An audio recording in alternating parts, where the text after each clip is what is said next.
What's up, YouTube? Mugiwara no Angel here, and today we are going through the One Piece arc tier list. I'm going to be ranking all these arcs in my personal order. This is my biased opinion and how I feel. So if you feel differently, you can let me know what your personal rankings are. But I'm going based off what I feel, and I'm not going to lie to y'all. This is my list, and if you don't like it, I don't know what to tell you, but it's my list, all right? So let's go over how we're going to be doing this. First, we got the Go arc all the way at the top. So how we're gonna do it is I'm gonna have my top three up here, so we'll have the top three, and at the end I'll move my favorite arc to the Go arc. Okay.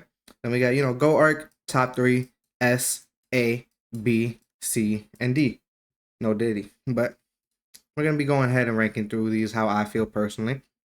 And first we're gonna start off with Romance Dawn, and honestly, Romance Dawn, I think it's a pretty good start to the story. You have Shanks giving Luffy his hat.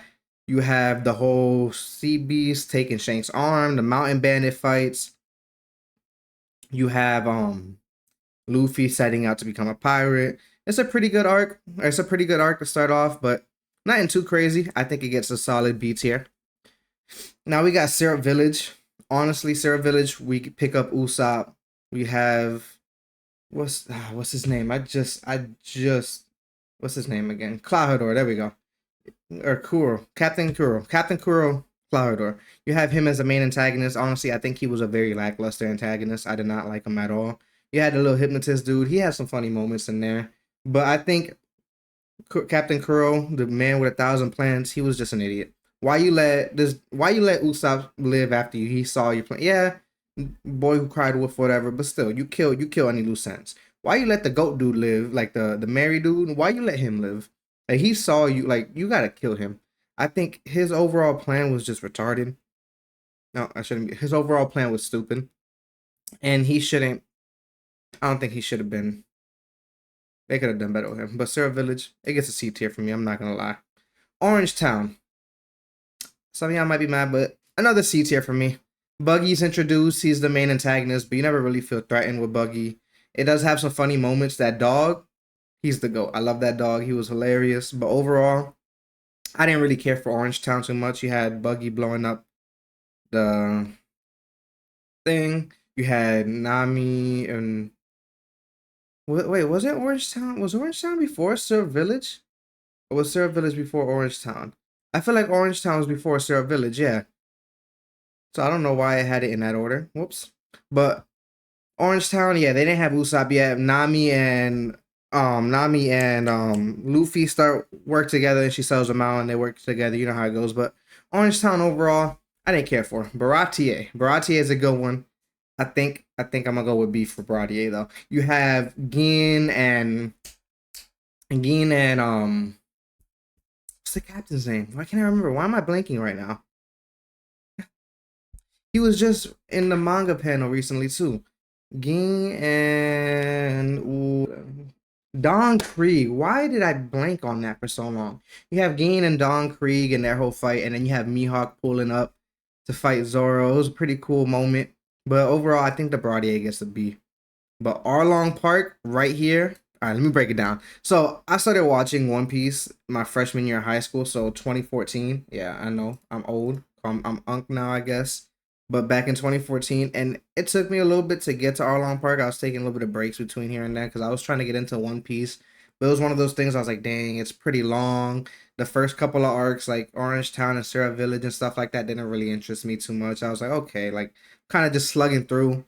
But when I got to Arlong Park and we started with Nami's backstory, her mom, and the whole situation with Arlong, how he's pretty much taking over the whole village and the whole island, and he's pretty much pimping out the he's pimping out the island. If we being real, that Arlong Park is where it got me, especially when Luffy goes to Nami and gives her his hat. That is a peak moment. Arlong Park is gonna be the first A tier. Arlong Park is the arc that made me feel like, all right, yeah, I'm locking into One Piece. This is what I'm watching. I'm loving it. Let's go. Next, Town. Another decent arc. It's nothing too crazy. You get the Luffy on the stand moment smiling. You get the introduction of Dragon. You get Smoker. You get Tashigi. You get that Zoro scene where he's getting his sword, the cursed sword. So Town's pretty good. I'll give it a solid B. Lowtown can get a B. Reverse Mountain. Reverse. Oh, this is the whale and everything. And you got Crocus, and then you get the introduction with Vivi. Reverse Mountain, C tier. I'm not gonna lie, it was pretty good. Nothing too crazy. It can get C tier. Whiskey Peak. Whiskey Peak was fun. I did enjoy Whiskey Peak. You had that whole thing where they were partying and didn't Nami out drink everybody, and then you get the fight between Luffy and Zoro. And then the bounty hunters try to interrupt it and they get whopped. Yeah, Whiskey Peak's a B. I'll go with that. Little Garden. This is when we finally. Little Garden is with the Giants. Yep. All right. Little Garden. I'm gonna give it a B. Little Garden was good. You get Dory and Broggy. You get Mr. Two. You get the introduction of Crocodile. Not much going on there, but it was a pretty decent overall. Drum Island. Part of me wants to put it in A, but at the same time, I think standing next to Arlong Park, it's not an A level.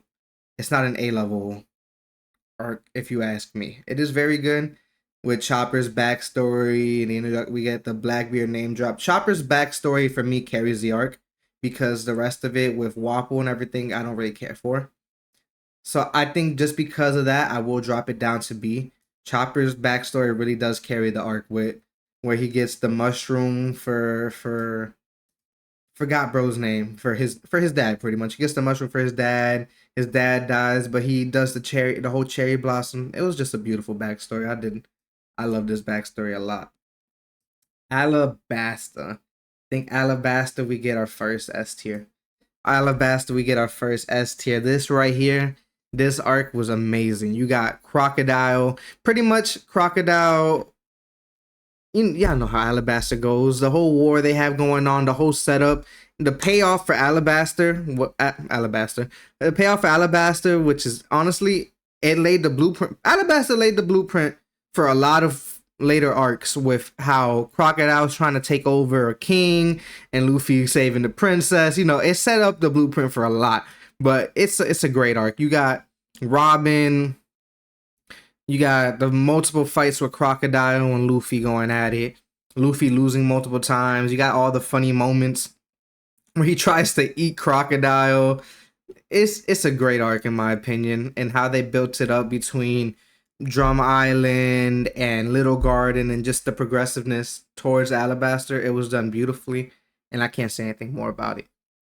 Let's move on to Jaya. All right, where would I put Jaya? Honestly, you have Cricket, the whole story with Cricket, the backstory of Nolan, and it's the prerequisite to Skypiea. Jaya was pretty good, I'm not gonna lie, but where would I put it? I'm trying to think. You get the Bellamy encounter and how introduction of Blackbeard, and what I did really like is when they had the scene where Luffy and Zoro like just pretty much took the beating from Bellamy because they knew it wasn't worth it. It was a nice little callback to Romance Dawn, and when Shanks did it, I think I'm gonna put it in B as well. Giles really good, and then you get Luffy at one shot in Bellamy. Oh, it felt so good once like he actually just went out there and whooped Bellamy. It was a great time. Skypiea. All right. Now let me be honest with y'all. So I've watched One Piece through twice. All right. The first time around, Skypiea, I didn't care for it too much. If this was like my first time ranking, Skypiea made me take a break from One Piece. I'm not gonna lie to you. Skypiea really made me take a break from One Piece. So if it was my first time around, I'd probably put it in C tier. But watching it on my second watch through and knowing everything we know now about Wano and everything and Luffy and the Sun God, Skypiea is an easy A for me. It was very enjoyable on the second watch through, even with the fights.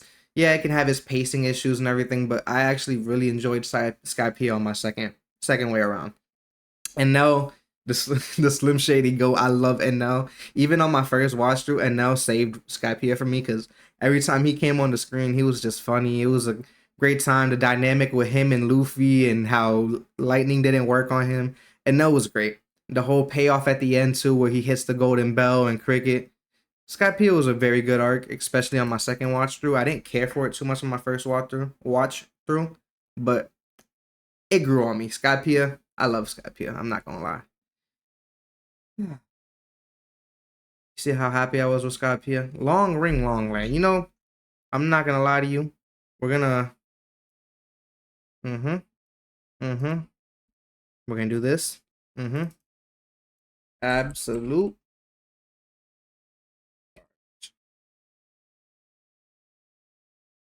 Never wanna see it again. Yep. Trash. Okay. Mm-hmm. Yep. Okay. All right. So Water 7. Water 7 and it's lobby. Okay, now for real, let me talk about Long Ring Long Man. I hate it. I hate this arc. I hated this arc. Like I said, I watched One Piece through twice. This was the only arc on my second watch through that I completely skipped. I didn't watch a single episode of it from my second watch through. I watched it on my first watch through, of course, because I ain't skipped no arcs. I watched everything. I'm not a fake One Piece watcher. But honestly, Foxy, screw Foxy. The whole arc to me was just boring. Davy back fight boring. The whole I don't know. It was just for me unenjoyable. I don't like Foxy. I hate that they added him into a whole bunch of fillers. I remember watching One Piece when I seen the whole Foxy round part 2. I had to double check and make sure that it was filler. It was, so I skipped that shit. I don't like Foxy. I don't like Long Ring Long Man. I'm never gonna watch it again. No matter how many times I watched through One Piece, even with this new Wick remake, I'm skipping Long Ring Long Man. Yeah, I'm sorry. I just don't like it. All right. Now let's go to Water 7. So they're splitting up Water 7 and its lobby and Post and its lobby, so that's fine. We'll go arc by arc. So Water 7 itself, easy A tier. Easy A tier. You got the fight with Usopp and Luffy, just that whole backstory and how that was. It was, oh man, that fight was great, and how hard it hit emotionally, great. You have the whole thing with Robin disappearing and shooting Iceberg and the whole dynamic and how she's really trying to protect Luffy and them, but they don't know that, and she can't really tell them. The whole thing, it was great. I loved Water 7. Acnologia, no, not that's fairy tale. Whoops. But the whole water wave, A Laguna, whatever it was called, the giant wave and how they're preparing for that, and then you have the whole Frankie family beating up Usopp, and then them going to whoop the Frankie family, and Frankie coming out and them destroying. It was great. I loved Water 7 and its lobby. Now, in his lobby, we got my first top 3. I'm not gonna lie, we got my first top 3 right here. Definitely my first top 3.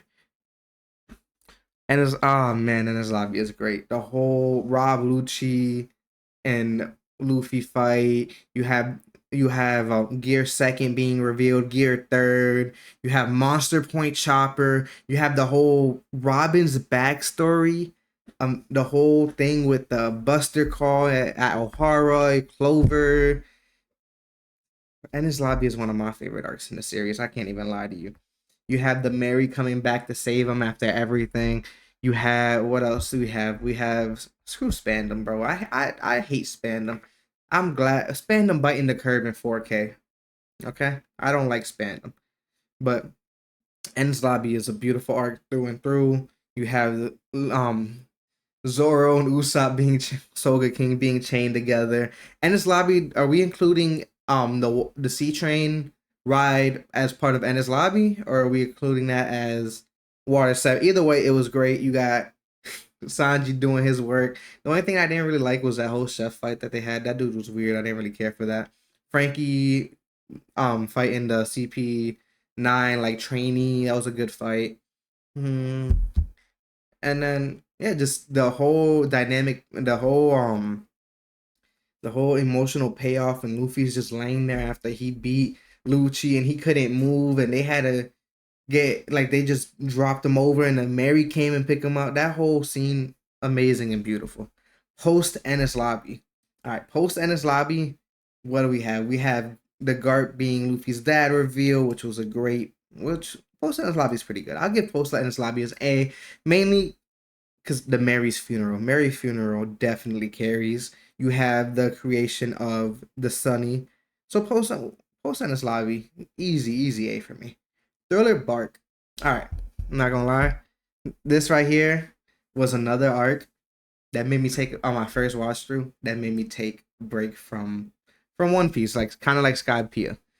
Again, if this was my first watch through, it'd be CD. But on my second watch through, it hit 10 times harder on the second watch through. I'm not gonna lie, I loved it on the second watch through. With the whole I just was able to take it in for what it is. Luffy with the zombies scene where he just pushed the zombie back in. He's like, "What are you doing?" Just push the zombie back in. Hilarious. The whole what was it? It was just a bunch of good moments in there. My probably one of my favorite scenes too when Zoro got his sword from Ryuma. When he got the sword from Ryuma, that and their fight, that scene was great. It was just a pretty good arc. It was a little lackluster too, with Gecko Moria not being that cool, but we did get Nightmare Luffy, so that's a bright side. Nightmare Luffy was pretty dope. But overall, A or B? Mm, mm, I'll put it in there. I'll put it in A for my second. I did enjoy it a lot. Sabaody. Sabaody. Oh, that's an easy A tier for me. I'm not gonna lie to you. You have the whole thing with them going to save Cammy the mermaid from the auction house.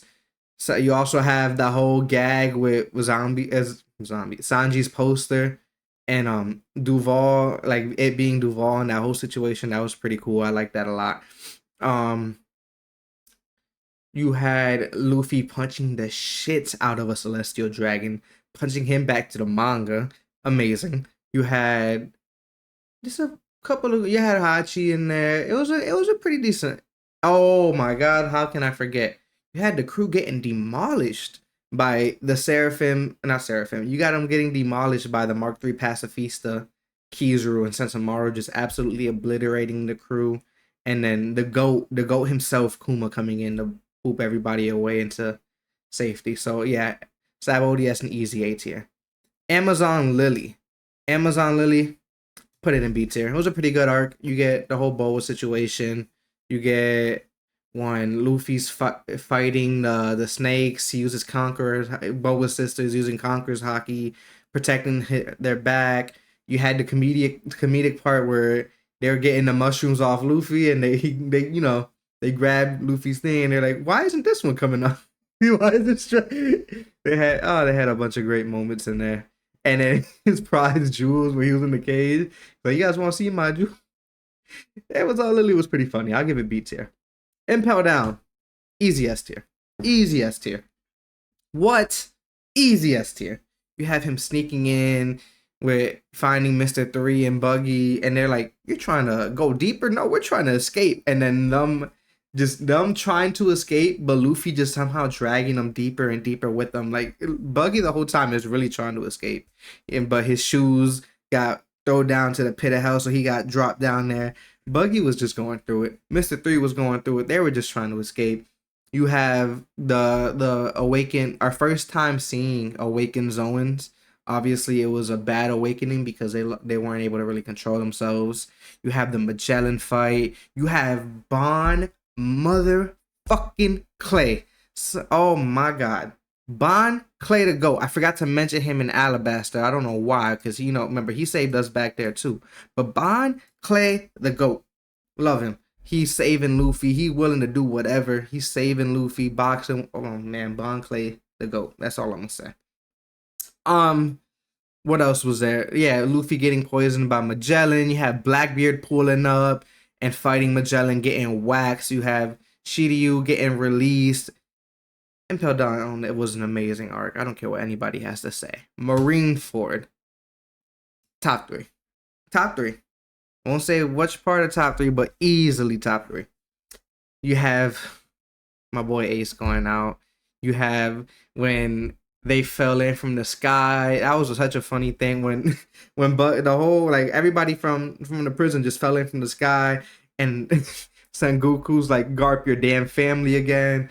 And Marineford is amazing. You have Mihawk showing off. You have the Admiral showing off. You have Whitebeard showing off. You have Shanks pulling up. You have Luffy going crazy using Conqueror's haki showing out. Sengoku showing out. You got Luffy punching the shit out of Garp. You got Ace's death, but you got more of Ace's backstory when Luffy and them were kids. Then this is when we see Sabo for the first time too in the kid form. We see Sabo. Ah, Marineford is great. Yeah, Marineford in top three easily. Post war arc. So this is 1 sec. I'm trying to. So this is just this I don't know if I can give it a. It's just just chilling. Him going back to take that picture. It shows the bit where everybody got sent. They get a little bit of backstory on them. You get Rayleigh with a bit of training. Yeah, post war can go B. It's nothing too crazy. Return to Sabaody. What do we have in return? You have the fake One Piece, the fake Luffy crew. It's just them flexing. I give it a B. Return to Sabaody is really just a flex job. They're like, yeah, we just doing shit. Nobody can stop us. We're blitzing Pacifista now. We're blitzing Sengoku. They can't really do anything to us. Fishman Island, honestly, Fishman Island ain't too great to me. I don't know where I'd put it. I honestly I don't want to disrespect it and put it in C tier, but I might just disrespect it and put it in C tier. It was another just show out fest. You got everybody showing up their power ups. Luffy Conqueror hockeying 50k people might put it in B tier alone because that moment was dope. Yeah, that moment right there carries for me. But you have one of the worst antagonists in Horty Jones. You do get some good lore drops with Joy Boy and stuff like that. Shirahoshi was a funny moment with Luffy kidnapping her with the shark. Vanderdecken, I didn't really care for him. Again, Horty Jones was a goddamn disappointment. How Zoro beat you underwater? How you lose to a swordsman as a fishman underwater, bro? It's kinda I ain't like it. It was really more of the lore drops in the story. You got Jinbei in there giving blood to Luffy. You have I'll give it B. Punk Hazard. Alright. So we get Law's introduction. Punk Hazard, I'll say now it's a B tier. You get Law's introduction back into the story. Caesar Clown again, kind of a lackluster antagonist. But I do like the dragons and just the comedic effect with Law putting everybody else in different bodies, Smoker and Tashigi switching bodies. It was very interesting. You had the kids being on drugs. You had the kids being on drugs. I forgot about that. Caesar Cloud is a piece of shit. Bro had kids on drugs. But what else? You had the whole poison gas coming through. Yeah, Punk Hazard is a B tier. It wasn't too crazy. Dressrosa. Yes, the anime pacing was absolute garbage, but it's still an easy S tier. What? I remember watching this. Sabo just pulling up like, yeah, I'm your brother. Him getting Ace's fruit. Sabo the GOAT. I love Sabo. Big Sabo fan. But Dressrosa is just great. You have the beginning where they pull in. They think they have the upper hand on Doflamingo, making him turn in his warlord credentials, but then finding out that Doflamingo is Celestial Dragon and he really got ties like that. So that was kind of crazy. Fujitora pulling up. Fujitora is dope. Dope ass swordsman with the meteor. You got the Coliseum fights with Bartolomeo. I love Bartolomeo. Honestly, I don't like Rebecca. She kind of whatever. But again, like I was saying earlier, it's another Alabasta inspired arc. Doflamingo takes over the whole. This time he actually has control of the country. He did what Crocodile was trying to do and succeeded. He actually has control of the country. He took over, and this is his country now. But it's so crazy how when you first get to Dressrosa, it looks like everything's all normal. It looks like a crazy you got living toys everywhere. It looks peaceful. But the more you actually find out about it and you find out everything they've been doing to these toys and how they're actually people, and it's just they're pretty much slaves now. They got thrown into slavery and just all that. Dressrosa is great. And then after that, you have when in the Coliseum when he enacts the bird cage because he realized, oh wait, I'm sorry, my mind is everywhere for this arc. You have God Usopp unlocking his observation haki. When Usopp got his observation haki and was able to scare Sugar and pretty much save him from Luffy and save Luffy and Law from her. And then you have Usopp down when he saved all the toys Damn, why am I blanking so hard right now? I'm sorry, but Dressrosa is great. You have God Usopp being held up. Dressrosa's top tier. Then he enacts the Birdcage. Yeah, I know how Dressrosa goes. Luffy gets his gear fourth of reveal, knocks the shit out of Doflamingo. Law's just sitting there with one arm watching it happen. Oh, we get Law's backstory with Corazon. Law's backstory was sad. Yeah, Dressrosa easy S tier for me. I don't really care what anybody else has to say. Dressrosa is S tier. Zoe. Zoe's a great arc. Zoe's a great arc. I think I put it in A tier.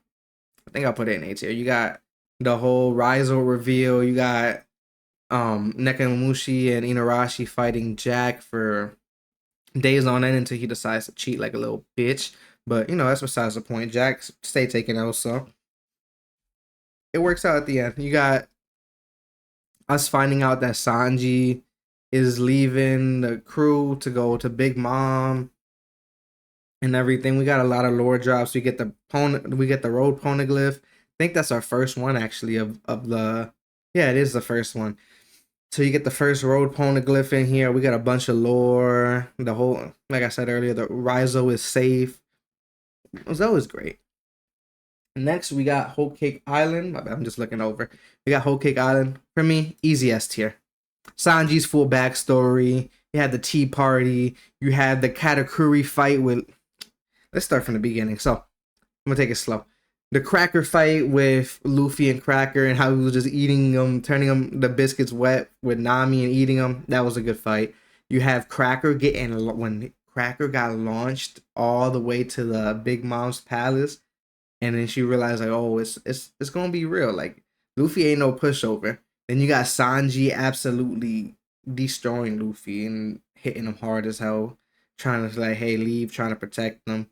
Then we get Sanji's backstory. We see Sanji's family. We see Judge. We see his brothers, his sister, Pudding. We got the whole what's his name? The dude, the castle dude. Beige, right? Right? Beige. That should be his name, right? Yeah, it is Beige. I just looked it up. It is Beige. You got the castle dude. You have the whole meeting with them in the straw hats. And then we actually get the tea party where they just going crazy. You know, Luffy fighting Katakuri. It was whole cake easy S tier. Reverie, A tier. Easy A tier for me. Um what do we get in the Reverie again? My bad. I just remember it being an A tier. We get a bunch of lore. We get the reveal of Eam. Um the them. Why can't I remember right now? The revolutionaries are there. Reverie, A tier. Wano, Wano's an S tier. Easy S tier. I guess we'll talk about it. No, that's not going. No. Ooh, okay. Can I put you back? Okay, I guess not. Easy. We'll talk about that in a second. Wano, easy S tier. Gear 5. We get the whole Luffy learning Ryu. We get the whole backstory of Wano. First, no, let's start from the beginning. We get Odin's flashback, and we also in turn get Roger's flashback when him actually get into One Piece. His fight with Whitebeard, that fight was amazing. We get the backstory of Wano itself and Kaido taking over, Odin dying. We get the reveal that Momonosuke and Kinemon are from the past, 20 years from the past. We get the original fight with Kaido and Luffy, where I thought Luffy was piecing up Kaido at first. I was like, damn, he actually putting in some work. And then Kaido just one taps him, and then Luffy uses his Conqueror's Haki on the guards while he's knocked out. Then Luffy goes to prison, meeting up with Kid. Then you have the whole raid on Onigashima, finding out that this man. Why am I blanking on people's names today? Finding out this man was a traitor. Kanjuro, there we go. I don't know why I'm blanking on names today. Kanjuro being the traitor, and of course, we get the King and Zoro fight, which got animated on my birthday, which is kind of dope. We get the Sanji and Queen fight, the Toby Roppo. We get the Robin and Black Maria fight, which was really dope. We get more lore about Shanks and the devil fruit that the Gumu Gomu no Mi that he stole from CP0. We get there's a fight that I'm missing. We get obviously the Luffy. Oh, Blackbeard, not Blackbeard. Big Mom with Kid and Law fight, which was dope. We got, of course, the Luffy and Kaido fight. Well, with the whole roof piece when it was the 2v. Oh my god, the scene where he hits the red rock, where he walks straight past Kaido and Big Mom to go grab Kinemon, who had been knocked out, and he red rocks Kaido, bro. So hype. That whole roof piece, hype. Zoro scarring Kaido, hype. Um, the when Luffy finally gets Gear 5, of course, amazing. And then we have post Wano where Green Bull comes in. Wano is an easy S tier.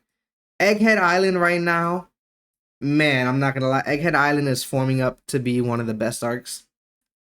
Right, and as of right now, chapter 1120 just released, I believe, where they're about to escape. So it looks like Egghead is about to wrap up within the next couple of chapters. I could be wrong, but this is easily in contention for one of the best arcs of One Piece, in my opinion.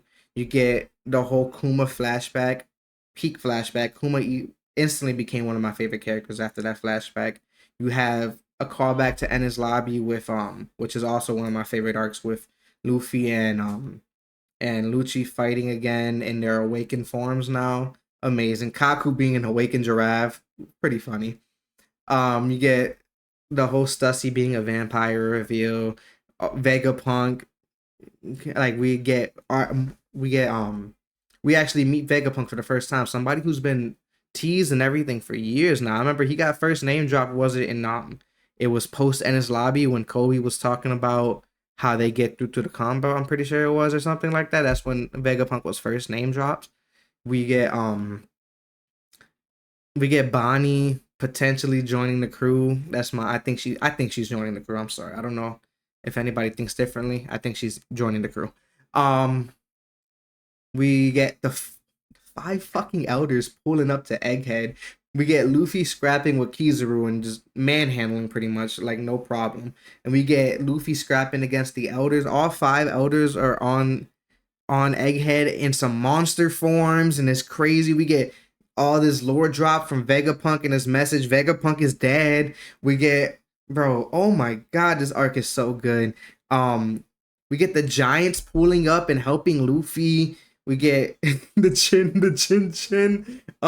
Vice Admiral. We got, oh man, this arc is great. Oh my god, this arc includes Hachinosu with the Garp and Kizaru fight, and Garp and Akoji fight. We get Shanks versus Kid, Blackbeard versus Law. This arc is easily, it could be in contention for the Go arc, honestly.